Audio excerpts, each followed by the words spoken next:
up some books.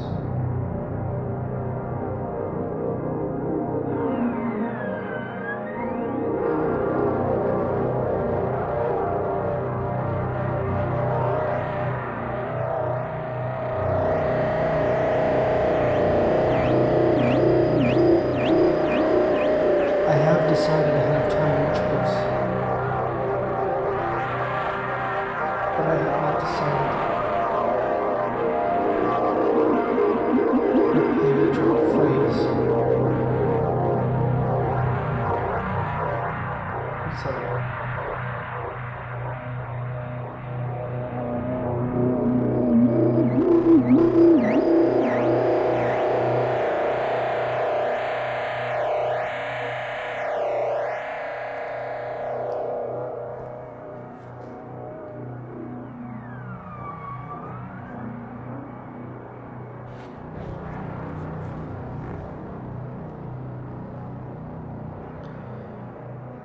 It is true that we are bringing in considerations of content as well as expression. For even at the moment when the two planes are most distinct, as the regime of and the regime of signs in an assemblage, they are still in reciprocal presupposition.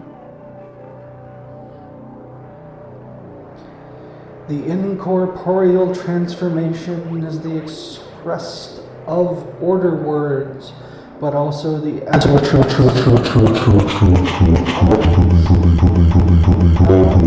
linguistic variables of expression enter into relations of formal opposition or distinction favorable to the extraction of constants.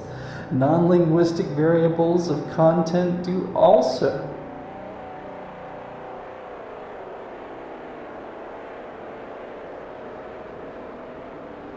An expression is divided in the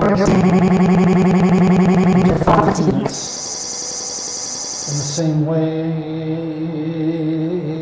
content is divided into social, zoological, or physical units. Calf divides into young bovine male. The network of binaries or arborescences is applicable to both sides. There is, however, no analytic resemblance, correspondence, or conformity between the two planes, but their independence does not preclude isomorphism. In other words, the existence of by virtue of these speculations that the linguistic and non-linguistic elements are inseparable from the start despite their absence of correspondence. The elements of content give the interminglings of bodies clear contours at the same time as the elements of expression give the non-corporeal expresses a power of sentence and judgment. These elements are all abstract or deterritorialized to different degrees,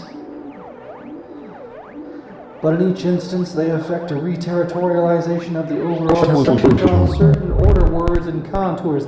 Indeed, the significance of the doctrine of synthetic judgment is to have demonstrated that there is a priori link, isomorphism. What I meant to say was isomorphism between sentence and figure, form of expression and form of content.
have seen that intuitionism raises the question of the extent to which it is possible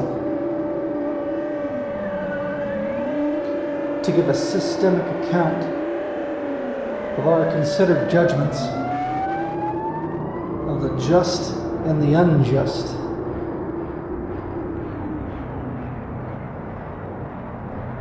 In particular, it holds that no constructive answer can be given to the problem of assigning weights to competing principles of justice. Here, at least, we must rely on our intuitive capabilities.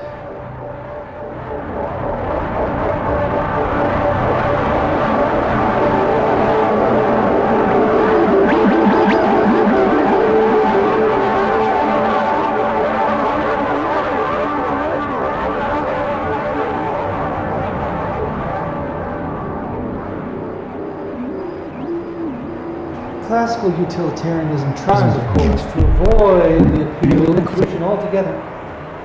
It is a single principle conception with one ultimate standard. The adjustment of weights is in reference to the principle of unity. Mill thought that there must be but one such standard, otherwise there would be no umpire between competing criteria. And Sidgwick argues at length that the utilitarian principle is the only one which can assume this role. They maintain that our moral judgments are utilitarian in the sense that when confronted with a clash of precepts or with notions which are vague and imprecise, we have no alternative except to adopt utilitarianism. Mill and Sidgwick believe that at some point we must have a single principle to straighten out and systematize our judgments. Undeniably, one of the great attractions of the classical doctrine is the way it faces the priority problem and tries to avoid relying on intuition. As I have already remarked, there is nothing necessarily irrational in the appeal to intuition to settle questions of priority. We must recognize the possibility that there is no way to get beyond the plurality of principles. No doubt any conception of justice will have to rely on intuition to some degree. Nevertheless, we should do what we can to reduce the direct appeal to our considered judgments, for if men balance final principles differently, as presumably they often do, then their conceptions of justice are different. The assignment of weights is an essential and not a minor part of conception of justice. But you cannot explain how these weights are to be determined by reasonable ethical criteria. The means of rational discussion have come to an end. An intuitionist conception of justice is, one might say, but half a conception. We should do what we can to formulate, say, but half a conception. We should do what we can to formulate the explicit principles for the priority problem, even though the dependence on intuition cannot be eliminated entirely. The phrase has been repeated.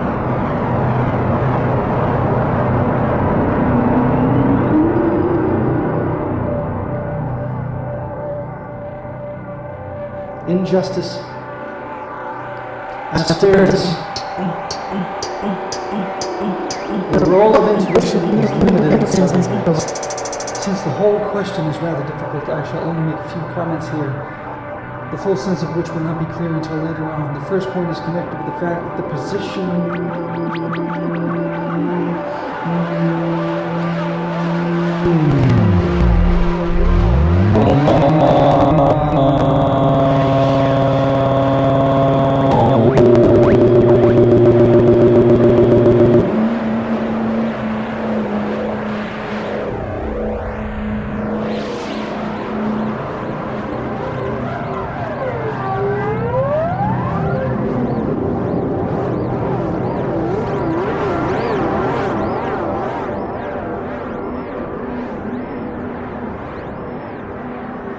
What I meant to say is, the first point is connected with the fact that the principles of justice are those which would be chosen in the original position.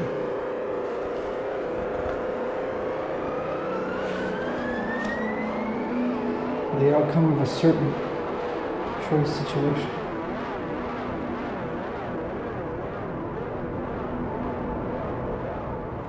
There's a lot more there.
certain seasons of the year mark themselves out naturally as appropriate moments for a general expulsion of evils.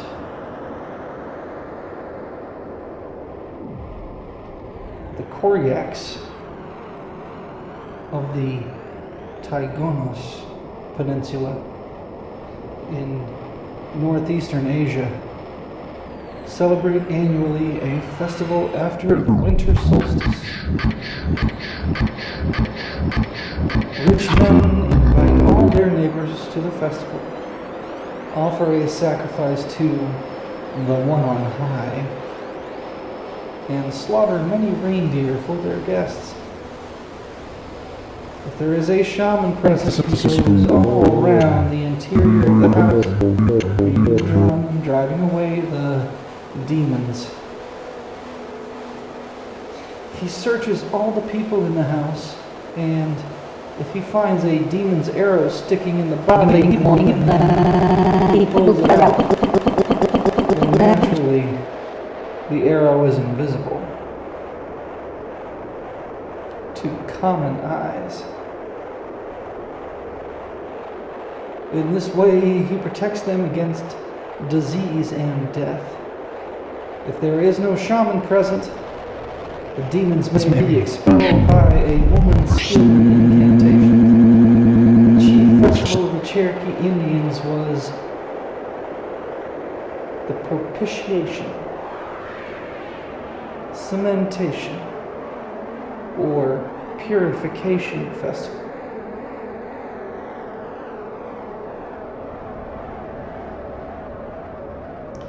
It was celebrated shortly after the first new moon of autumn and considered of a multiplicity of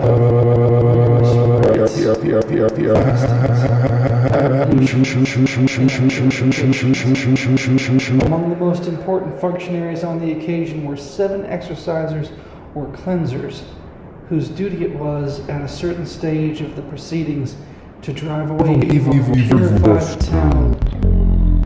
Each one bore in his hand a white rod of sycamore.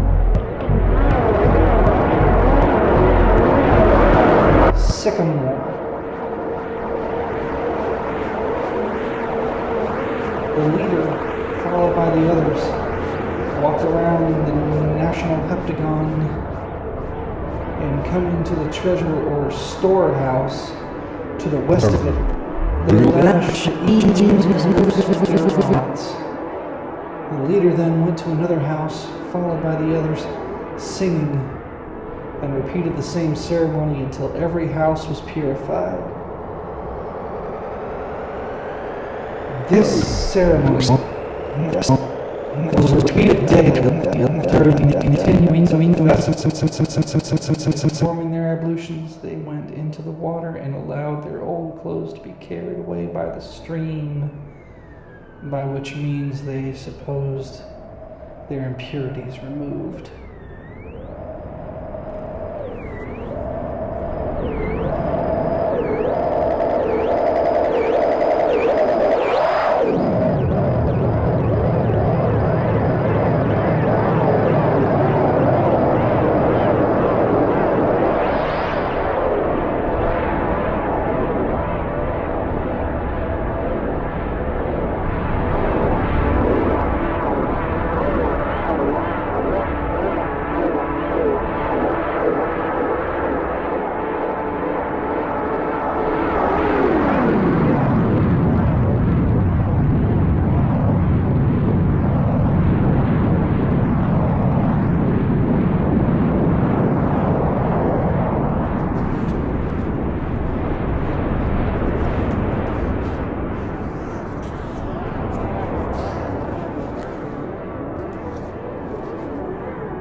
Over and over again in these lectures I have raised points and left them open and unfinished until we should have come to the subject of mysticism. Some of you, I fear, may have smiled at postponements, but now the hour has come when mysticism must be faced in good earnest and those broken threads wound up together.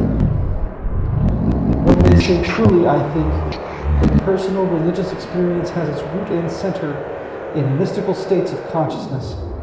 So for us, who in these lectures are treating personal experiences as the exclusive subject of our study, such states of consciousness ought to form the vital chapter from which the other chapters get their light. Whether my treatment of mystical states will shed more light or darkness, I do not know, for my own constitution shuts me out from their enjoyment almost entirely, and I can speak of them only at second hand. Though forced to look upon the subject so externally, I will be as objective and receptive as I can, and I think I shall at least succeed in convincing you of the reality of the states in question and of the paramount importance of their function. First of all, then, I ask, what does the expression mystical states of consciousness mean? How do we part off mystical states from other states? These words, mysticism and mystical, are often used as terms of mere reproach to throw at any opinion which we regard as vague and vast and sentimental and without base in either facts or logic. For some writers, a mystic is any person who believes in thought transference or spiritual term. Employed in this way, the word has little value. There are too many less ambiguous synonyms. So to keep it useful by restricting it, I will do what I did in the case of the word religion, and simply propose to you 4 marks which, when an experience has them, may justify in calling it mystical for the purposes of the present lectures. In this way we shall have verbal disputation and the recriminations that generally go therewith. 1. Ineffability. The handiest of the marks by which I classify a state of mind as mystical is negative. The subject of it immediately says that it defies expression, that no adequate report of its contents can be given in words. It follows from this that its quality must be direct experience. It cannot be imparted or transferred to others. In this particularity, mystical states are more like states of feeling than states of intellect. No one can make clear to another who has never had a certain feeling in what the quality or worth of it consists. One must have musical ears to know the value of a symphony. One must have been in love oneself to understand a lover's state of mind. Lacking the heart or ear, we cannot interpret the musician or the lover justly, and are even likely to consider him weak-minded and absurd. The mystifies in most of us accord to his experiences and equally incompetent treatment.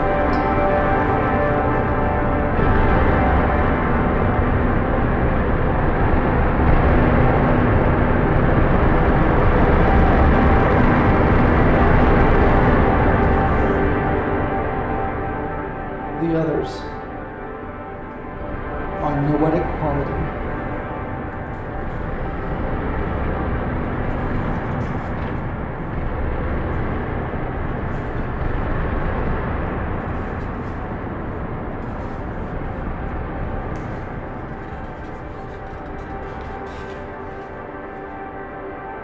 Transiency and passivity. I would say more, but there is not time.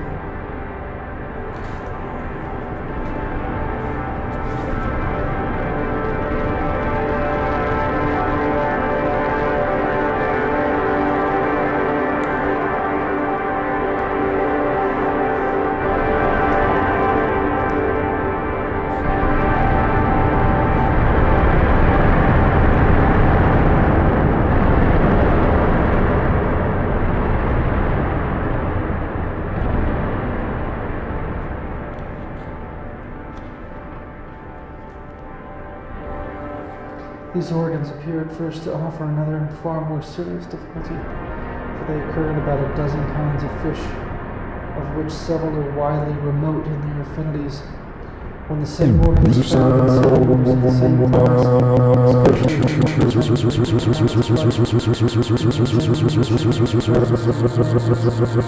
common ancestry, and its absence in some of the members to loss through disuse or natural selection. So that if the electric organs had been inherited from some one ancient progenitor who may have expected that all electric fishes would have been specially related to each other. But this is far from the case, nor does geology at all lead to the belief that most fishes formerly possessed of electric organs, which their modified descendants have now lost.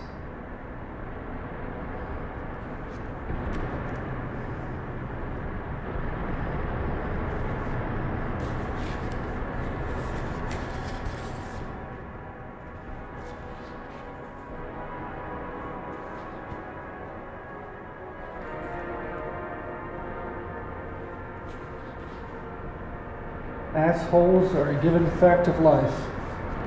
They are a fact of life we must somehow make peace with, either to make peace with life itself.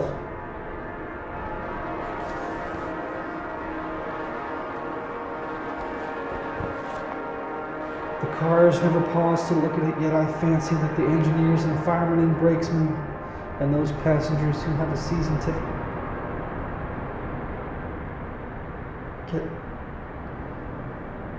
and see it off and are better men for the sight. The engineer does not forget at night, or his nature does not, that he has beheld this vision of serenity and purity once at least during the day. Though seen at once, it helps to wash out State Street and the engine soot. One proposes that it be called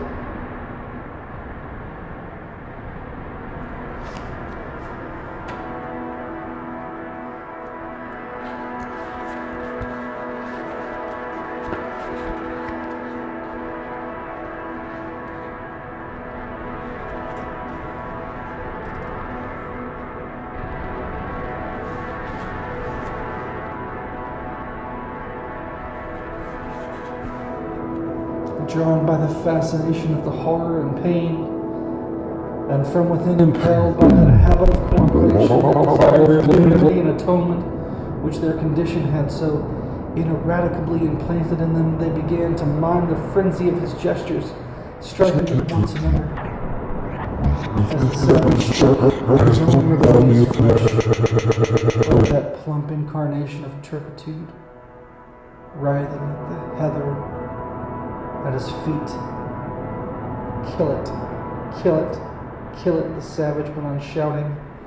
Then suddenly somebody started singing Orgy Porgy, and in a moment they had all caught up in the refrain, and singing had begun to dance.